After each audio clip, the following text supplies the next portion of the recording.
चालू कर दिया। ओम गजाननं भूतगणादिसेवितम्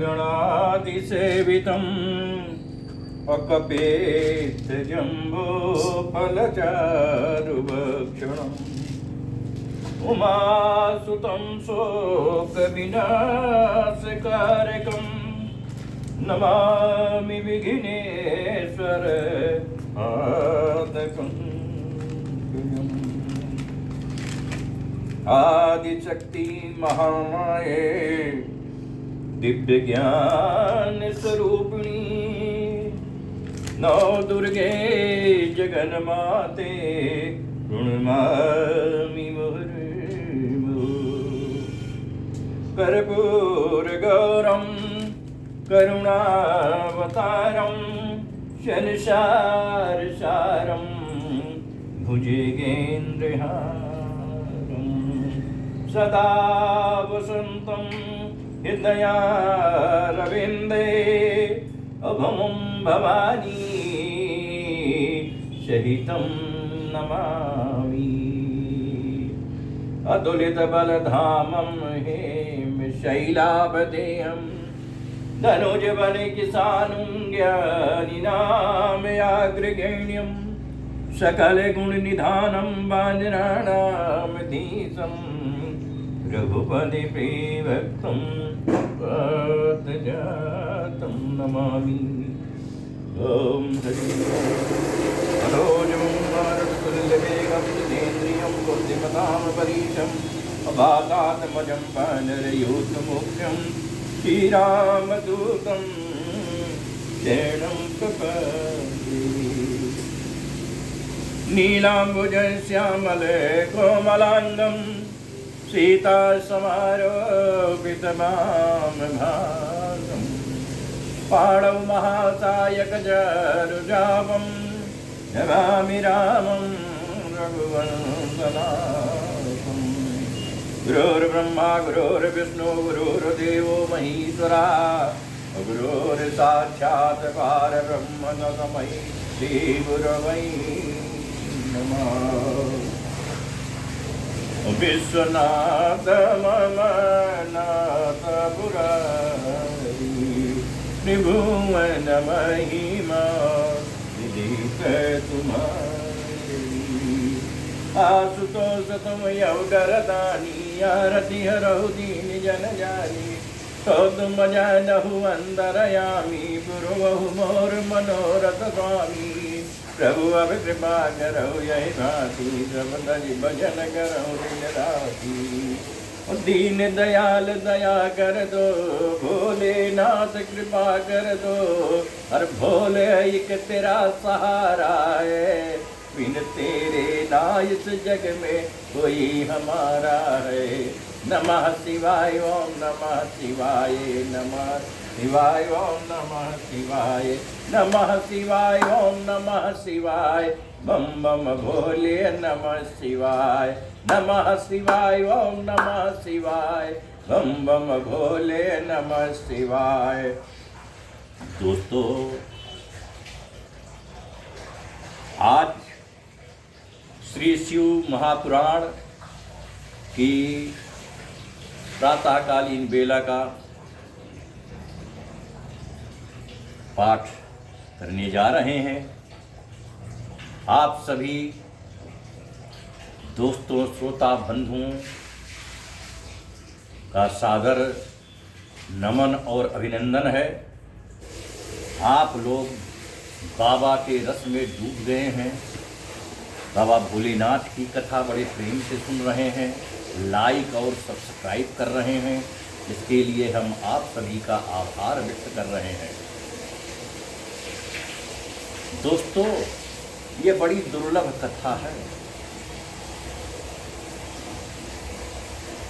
इस कथा में कहीं टोना टटका नहीं दिया हुआ है, कहीं साज बाज नहीं है, कहीं न बनावट है न दिखावट है, न कहीं मिर्च लगाया जा रहा है न मसाला बनाया जा रहा है। शुद्ध हिंदी में कथा जैसी है वैसी आपको सुनाई जा रही है। और दोस्तों हम फिर कहेंगे कि या तो आप हमारे YouTube चैनल पर कथा सुन सकते हैं, अन्यथा स्वयं आप पढ़ेंगे तब ये कथा सुन सकते हैं। बहुत ही दुर्लभ है, क्योंकि विश्व में पहली बार बाबा भोलेनाथ की प्रेरणा से, श्री राम जी की प्रेरणा से पहले श्री रामचरितमानस की पूरी अर्थ सहित कथा यूट्यूब पे अपलोड है। कहीं भी किसी कांड की, किसी चौपाई, किसी दोहे का अर्थ सहित आप जो है संज्ञान ले सकते हैं। उसी प्रकार शिव पुराण भी प्रसंग वाइज, चैप्टर वाइज एक एक अक्षरशः शब्द कथा गाई जा रही है और अपलोड की जा रही है। दोस्तों, आज इंटरनेट का ज़माना है, मीडिया का ज़माना है, न पैसा लग रहा है, बस बाबा के चरणों में थोड़ा सा समय दीजिए और बाबा भोलेनाथ के आनंद का आनंद लीजिए। सिर्फ भोलेनाथ ही हैं इस दुनिया में जो सब कुछ दे सकते हैं। मेरे पास कहने के लिए कोई शब्द नहीं है। अब स्तुति करने के साथ कथा में हम प्रवेश करने चल रहे हैं। प्रेम से कथा सुनिए दोस्तों।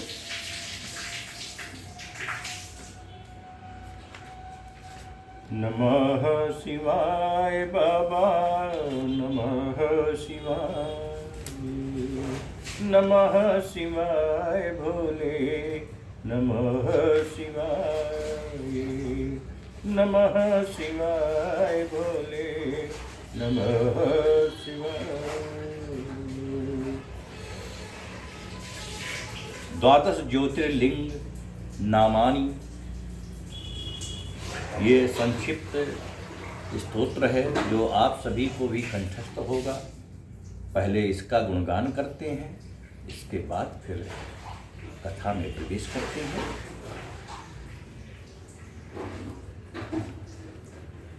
सौराष्ट्रे सोमनाथम चा श्रीशैले मल्लिकार्जुनम्, उज्जयिन्यां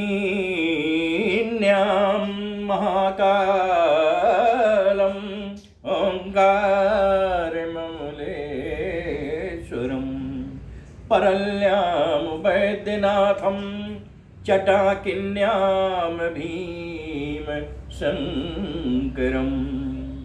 सेतुबन्धे तु रामेशं नागेशं दारुकावने, वाराणस्यां तु विश्वेशं त्र्यम्बकं गौतमी तटे, हिमालये तु केदारम् अघृष्णेशं शिवालये, एतानि ज्योतिर्लिङ्गानि सायं प्रातः पठे नरः, सप्तजन्म कृतं पापम् स्मरेण विनश्यन्ति। आपने द्वादश ज्योतिर्लिंग का वर्णन सुना, स्तोत्र सुना। अब चलिए हम कथा में प्रवेश कर रहे हैं। नमः शिवाय, ओम नमः शिवाय, नमः शिवाय भोले, नमः शिवाय, नमः शिवाय, ओम नमः शिवाय, बम बम भोले, नमः शिवाय, नमः शिवाय, ओम नमः शिवाय, बम बम भोले, नमः शिवाय, नमः शिवाय, ओम नमः शिवाय, बम बम भोले, नमः शिवाय, नमः शिवाय, ओम नमः शिवाय, बम बम भोले, नमः शिवाय। प्रेम से बोलिए हर महादेव। श्री शिव महापुराण में 25वां अध्याय है आज, जिसका शीर्षक है जलंधर के मरने पर देवताओं द्वारा शिव जी की स्तुति। सनत कुमार जी बोले, अब ब्रह्मादिक देवताओं ने सिर झुका भगवान शंकर की बड़ी स्तुति की और कहा, हे प्रभु, आप प्रकृति से परे, पुरुष से परे ब्रह्मा और परमेश्वर हैं। आप निर्गुण तीनों गुणों के आधार ब्रह्मा, विष्णु और हरात्मक हैं। आप निर्विकार सबके ईश्वर होकर भी नित्य अनेक प्रकार के कर्मों को करते हैं। हे शंकर जी, हम ब्रह्मादिक आपके दास हैं। हे देवेश, हे शिव, आप प्रसन्न हो हमारी रक्षा कीजिए। हे नाथ, हम आपकी प्रजा हैं तथा सर्वदा आपकी शरण में रहते हैं। सनत कुमार जी कहते हैं, जब इस प्रकार ब्रह्मादिक सब देवताओं और मुनियों ने शिव जी की अनेक स्तुति कर उनके चरण कमलों का ध्यान करते हुए मौन ग्रहण कर लिया, तब उसे सुनकर देवताओं को वर दे वे वहीं अंतर ध्यान हो गए। पश्चात शिव जी का यश गाते हुए सब देवता भी प्रसन्नता पूर्वक अपने अपने स्थान को गए। महेशाख्यान से जलंधर का यह युद्ध चरित्र बड़ा पुण्यप्रद और सब पापों का नाश करने वाला है। ये सर्व सुखदायक और महेश को भी आनंददायक है। इन दोनों आख्यानों को पढ़ेगा और पढ़ावेगा, सुनावेगा, वो यहाँ पर सब सुखों को भोगयंत में गणेश पद पावेगा। इत श्री शिव महापुराण पंचम युद्ध खंड का 25वां अध्याय समाप्त हुआ। प्रेम से बोलिए हर हर महादेव।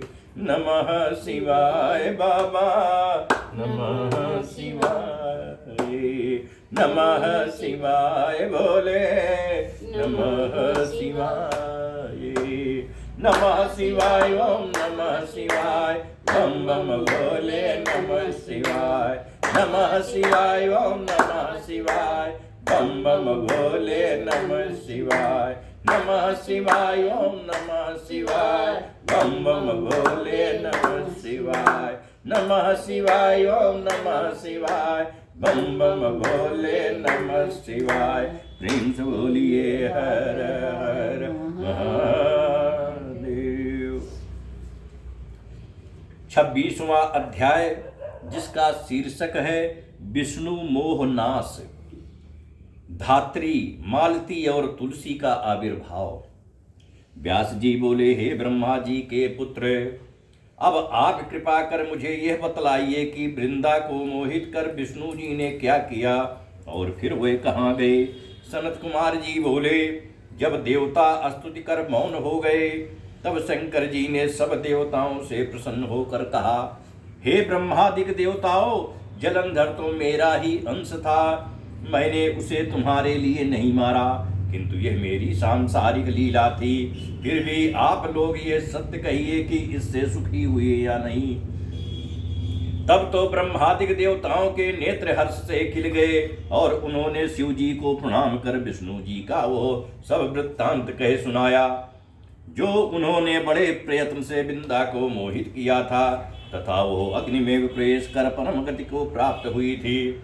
देवताओं ने यह भी कहा कि तभी से वृंदा की सुंदरता पर मोहित हुए। विष्णु उसकी चिता की राख लपेटे इधर उधर घूमते हैं। अतएव आप उन्हें समझाइए, क्योंकि यह प्राकृतिक सारा चराचर आपके अधीन है।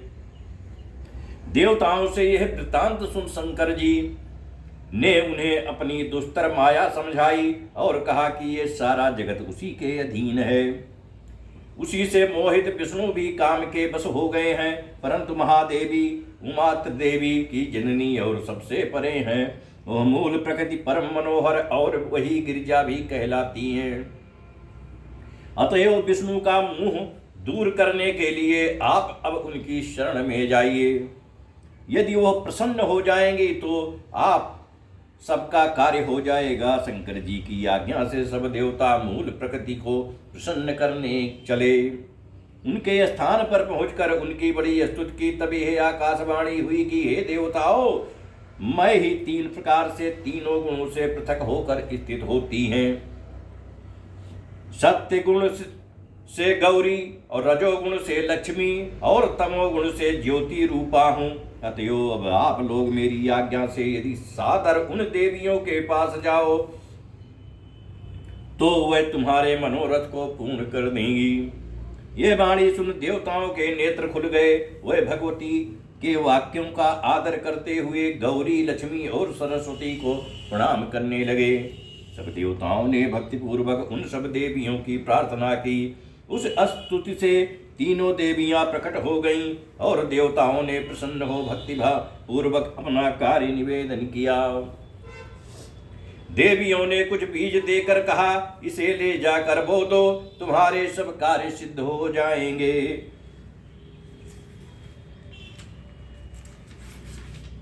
ब्रह्मादिक देवता उन बीजों को ले विष्णु जी के पास गए। वृंदा की चिता भूमि में डाल दिया। उससे धात्री, मालती और तुलसी प्रकट हुई। विधात्री के बीज से धात्री, लक्ष्मी के बीज से मालती और गौरी के बीज से तुलसी प्रकट हुई। विष्णु जी ने ज्यों ही उन स्त्री रूप वाली वनस्पतियों को देखा कि वे उठ बैठे, कामासक्त चित्त से मोहित हो उनसे याचना करने लगे। धात्री और तुलसी ने उनसे प्रीति की। विष्णु जी सारा दुख भूल देवताओं से नमस्कृत हो अपने लोक वैकुंठ में चले गए। अब वह पूर्ववत सुखी हो शंकर जी का स्मरण करने लगे। यह आख्यान शिव जी की भक्ति देने वाला तथा लोक परलोक में सदगति प्रदान करने वाला है।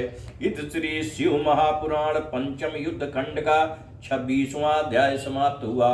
प्रेम से बोलिए हर हर महादेव। नमः शिवाय बाबा, नमः शिवाय, नमः शिवाय बोले, नमः शिवाय, नमः शिवाय, ओम नमः शिवाय, बम बम बोले, नमः शिवाय, नमः शिवाय, ओम नमः शिवाय, बम बम बोले, नमः शिवाय, नमः शिवाय, ओम नमः शिवाय, बम बम बोले, नमः शिवाय। प्रेम से बोलिए हर हर महादेव। 27वां अध्याय शंख चूट की उत्पत्ति, यह शीर्षक है। शरत कुमार जी बोले, हे मुने, अब आप प्रेम से शंकर जी के अन्य चरित्रों को सुनिए, जिनके श्रवण मात्र से शिव जी में दृढ़ भक्ति प्राप्त होती है। उसी प्रकार शंखचूड नाम का एक और दानव था, जिसे शिव जी ने रणभूमि में अपने त्रिशूल से मारा था। अब तुम पापनाशक शिव जी के उस दिव्य चरित्र को सुनो। विधाता के पुत्र मरीचि और उनके पुत्र कश्यप थे। कश्यप बड़े धर्मात्मा, सृष्टिकारक ब्रह्मा जी की आज्ञा को मानने वाले थे। दक्ष जी ने प्रसन्न होकर उनको अपनी 13 कन्याएं ब्याह दी, जिनकी संतानों से सारा संसार भर गया। उनका विचार कहने में कौन समर्थ होगा। कश्यप की उन स्त्रियों में एक का नाम दनु था, जो परम साध्वी, रूपवती और सौभाग्यवर्धिता थी। उस दनु के बहुत पुत्र हुए। उनमें विप्रचित्त नामक एक पुत्र बड़ा बली और पराक्रमी था। उसके एक पुत्र हुआ जिसका नाम दंभ पड़ा, और यह भी बड़ा धार्मिक, विष्णु भक्त और जितेंद्रिय था। परंतु जब उसके कोई पुत्र नहीं हुआ तो उसने शुक्राचार्य को गुरु बनाकर कृष्ण मंत्र ग्रहण कर पुष्कर तीर्थ में आकर 1 लाख वर्ष पर्यंत आसन बांधकर बराबर तप किया। उसके तप से तप्त हो देवता ब्रह्मा जी को साथ ले विष्णु जी के पास गए। सब समाचार कहकर अपनी रक्षा मांगी। विष्णु जी ने कहा, घबराओ नहीं, अभी प्रलय का समय नहीं हुआ है। मेरा भक्त दंभ नामक दानव पुत्र प्राप्ति के लिए तपस्या कर रहा है। मैं उसे वरदान से निवृत्त करूंगा। देवता संतुष्ट हो अपने लोक को आए। भगवान विष्णु भी उसे वरदान देने के लिए पुष्कर गए और दंभ से वर मांगने को कहा। दंभ ने विष्णु जी से उनके समान ही एक ऐसा महाबली और पराक्रमी पुत्र मांगा, जो त्रैलोक्य विजयी और देवताओं का भी विजेता हो। विष्णु जी ने तथास्तु कह उसे उग्र तपस्या से विराम दिया। फिर अपने लोक को चले गए। दानव भी अपने घर गया। थोड़े ही समय में उसकी स्त्री गर्भवती हुई। उसके अत्यंत तेज से उसका घर प्रकाशित हो गया। सुदामा नामक गोप उसके गर्भ में आया, जो कृष्ण का मित्र था और जिसे राधा ने शाप दिया था। समय पर इसी साध्वी ने श्रेष्ठ पुत्र उत्पन्न किया। मुनियों को बुला जात कर्म कराया। उसका नाम शंखचूड़ पड़ा। उसकी बाल क्रीड़ा से उसके माता पिता आनंदित हो गए। इत श्री शिव महापुराण पंचम युद्ध खंड का 27वां अध्याय समाप्त हुआ। प्रेम से बोलिए हर हर महादेव। नमः शिवाय बाबा, नमः शिवाय, नमः शिवाय बोले, नमः शिवाय, नमः शिवाय भोले, नमः शिवाय, नमः शिवाय बाबा, नमः शिवाय, नमः शिवाय, ओम नमः शिवाय, बम बम भोले, नमः शिवाय, नमः शिवाय, ओम नमः शिवाय, बम बम भोले, नमः शिवाय, नमः शिवाय, ओम नमः शिवाय, बम बम भोले, नमः शिवाय। प्रेम से बोलिए हर हर महादेव। 28वां अध्याय शंखचूड़ का विवाह। सनत कुमार जी बोले, अब जग जीव व्यय के उपदेश से शंखचूड़ उस कर में जाकर कठिन तप करने लगा। जब कितने ही दिनों तक उसने एकाग्र मन हो गुरु के दिए हुए उपदेश के अनुसार इंद्रियों को बस कर प्राप्त मंत्रों का जप किया, तब लोक पितामह ब्रह्मा जी उसे वर देने आए। दानवेंद्र ने स्तुति कर ब्रह्मा जी को प्रसन्न किया। ब्रह्मा जी ने कहा, वर मांगो। उसने कहा, मुझे देवता न जीत सके। ब्रह्मा जी ने कहा, ऐसा ही होगा। यह वर दे ब्रह्मा जी ने उसे श्री कृष्ण जी का अक्षय कवच दे दिया और कहा कि तू बद्रिका आश्रम में चला जा।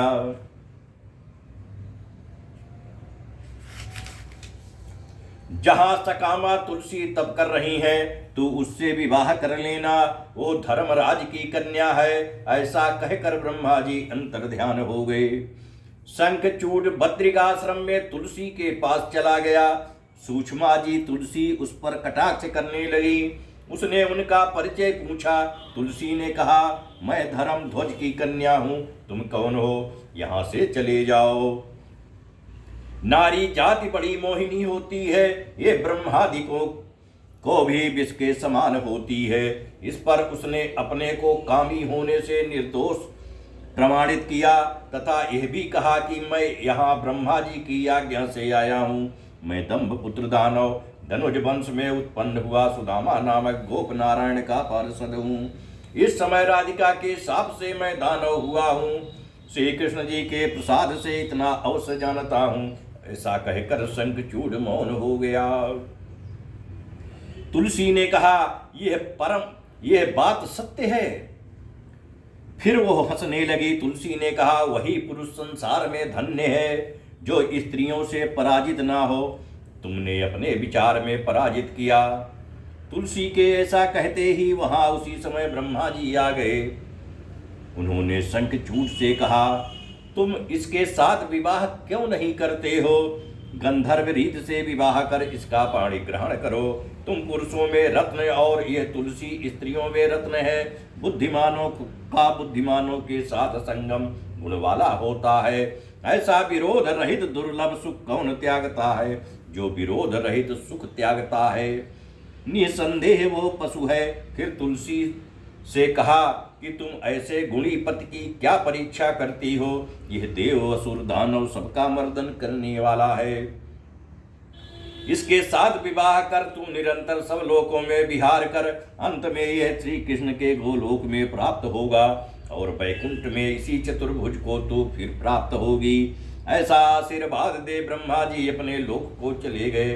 दानव ने गंधर्व रीत से उससे विवाह कर अपने पिता के स्थान को प्रस्थान किया। अब वह अपने अनेक सुंदर स्थानों में जाकर तुलसी से रमण करने लगा। इस श्री शिव महापुराण पंचम युद्ध खंड का 28वां अध्याय समाप्त हुआ। प्रेम से बोलिए हर हर महादेव। नमः शिवाय बाबा, नमः शिवाय, नमः शिवाय बोले, नमः शिवाय, नमः शिवाय, ओम नमः शिवाय, बम बम भोले, नमः शिवाय, नमः शिवाय, ओम नमः शिवाय, बम बम भोले, नमः शिवाय, नमः शिवाय, ओम नमः शिवाय, बम बम भोले, नमः शिवाय, नमः शिवाय, ओम नमः शिवाय, बम बम भोले, नमः शिवाय, नमः शिवाय, ओम नमः शिवाय, बम बम भोले, नमः शिवाय। प्रेम से बोलिए हर हर महादेव। 29वां अध्याय, जिसका शीर्षक है शंखचूड राज्य की प्रशंसा।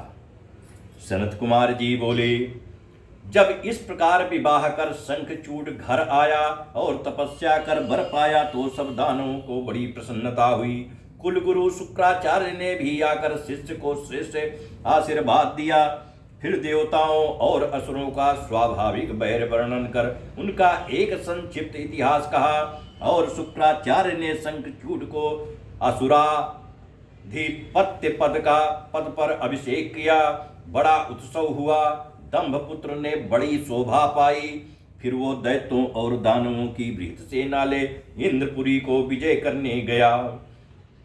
उस समय दैत्यों से सेवित उस दानवेंद्र की वहां ऐसी शोभा हुई जैसे तारों के बीच चंद्रमा की होती है।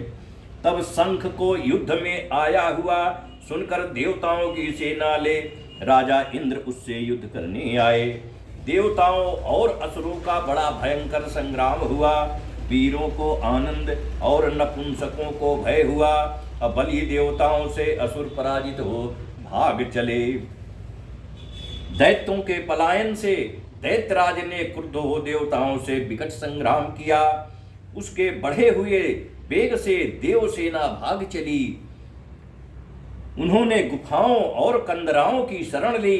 महाप्रतापी दंभपुत्र ने सब लोगों को जीत देवताओं का अधिकार हरण कर लिया। त्रैलोक्य उसके बस में हो गया। वो यज्ञ भाग भोग स्वयं इंद्र हो सारे जगत का शासन करने लगा। सूर्य चंद्रमा अग्नि कुबेर यम और वायु सहित सब देवता उसके बसवर्ती हो गए। वह देव दानव असुर राक्षस गंधर्व नाग किन्नर तथा मनुष्यों पर शासन करने लगा। इस प्रकार राजराजेश्वर शंखचूड ने कितने ही वर्षों तक संपूर्ण भुवनों का राज्य किया। उसके राज्य काल में सारी प्रजा सुखी थी और रोग व्याधि तथा कहीं भी दुर्भिक्ष न था। बिना जोते ही पृथ्वी अनेक प्रकार के धान्य उत्पन्न करती तथा अनेक औषधियां सकल सफल और रस वाली उत्पन्न होती। खानों से मणि और सागरों से रत्न निकलते। वृक्षों में सर्वदा फूल फल लगे रहते और नदियों में सुंदर जल बहा करता था। देवताओं के बिना ही सारे जीव सुखी और विकार रहित रहते तथा चारों वर्ण और चारों आश्रम अपने अपने धर्म करते। किसी को दुख था तो केवल बंधु बैर के कारण देवताओं को शंखचूड गोलोकवासी कृष्ण का बड़ा मित्र उनकी भक्ति में रत और साधु था। पूर्व जन्म के शाप से दानव योनि को प्राप्त हुआ था, परंतु उसकी बुद्धि दानवों की सी नहीं थी। उधर राज्य हरण से पराजित देवता ऋषियों को साथ ले ब्रह्मा जी की सभा में गए। अपना सब वृत्तांत कहा। ब्रह्मा जी उन्हें साथ ले विष्णु जी के पास वैकुंठ में गए। वहां सबने मिलकर शंख चक्र गदा पद्म पीतांबरधारी और सनंदनादिक सिद्धों से सेवित किरीट कुंडल बनमालाधारी लक्ष्मीपति भगवान विष्णु को प्रणाम कर उनकी स्तुति की तथा रोते हुए अपना दुख सुनाया। उसे सुनकर भगवान विष्णु ब्रह्मा जी से बोले, कहिए आप किस लिए आए हैं? आपको क्या कष्ट हुआ है वो मुझसे कहिए। ब्रह्मा जी ने बारंबार प्रणाम कर हाथ जोड़ सिर नवा। देवताओं का वह दुख जो शंखचूड़ ने उन्हें दे रखा था परमात्मा विष्णु से कह सुनाया। तब सब प्रकार से सबके भावों को जानने वाले भगवान विष्णु ने हंसकर विधाता से यह कहा कि मैं शंखचूड़ के सब वृत्तांतों को जानता हूँ। वो पूर्व काल से ही मेरा बड़ा भक्त परम तेजस्वी है, परंतु आप लोग व्याकुल ना होइए, मैं इस संबंध में शिव जी से परामर्श करूंगा। देवताओं सहित ब्रह्मा से ऐसा कहकर विष्णु जी उन्हें साथ ले शिवलोक की ओर चले गए। वहां जाकर उन्होंने सर्वेश भक्त वत्सल शंकर जी की बड़ी आराधना की। इस श्री शिव महापुराण पंचम युद्ध खंड का 29वां अध्याय समाप्त हुआ। प्रेम से बोलिए हर हर महादेव।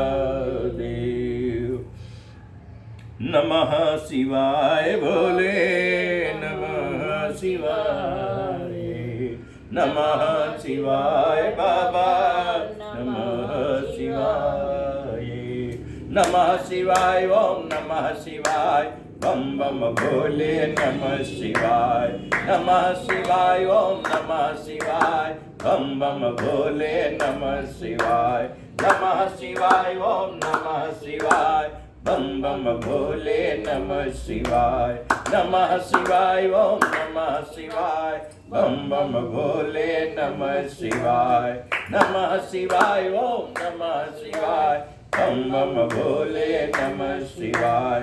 प्रेम से बोलिए हर हर महादेव। 30वां अध्याय। शंखचूड़ के लिए देवताओं सहित ब्रह्मा जी का विष्णु को साथ ले शिव जी के पास जाना। सनत कुमार जी बोले, हे व्यास जी, इस प्रकार ब्रह्मादिकों को साथ ले जब विष्णु जी शिवलोक में पहुंचे तो उनके पार्षदों ने उन्हें अंदर जाने से रोक दिया, परंतु जब अपना सब प्रकार हेतु प्रकट कर उन्होंने अधीनता की तो प्रथम द्वार का प्रवेश दिया। विष्णु जी सबको साथ लिए शिव जी के प्रथम द्वार में घुसे, परंतु शिव जी वहां नहीं थे। तब उन्होंने आगे बढ़कर दूसरे द्वार में प्रवेश किया और दूसरे से तीसरे एवं चौथे, इस प्रकार उन्होंने रत्न जटित शिव जी के 15 द्वारों को पार किया। इसके पश्चात उन्होंने क्या देखा कि शिव जी की सभा लगी हुई है और समस्त गण उनको चारों ओर से घेरे हुए हैं। उनके विचित्र ठाठ बाट हैं, उनकी दिव्य सभा की अद्भुत रत्नमयी छटा है। उसके मध्य में पंचमुख त्रिनेत्र शंकर बैठे हैं, जिनका गौरवर्ण शरीर बड़ा ही दुत्तिमान है, जो त्रिशूल आदि धारण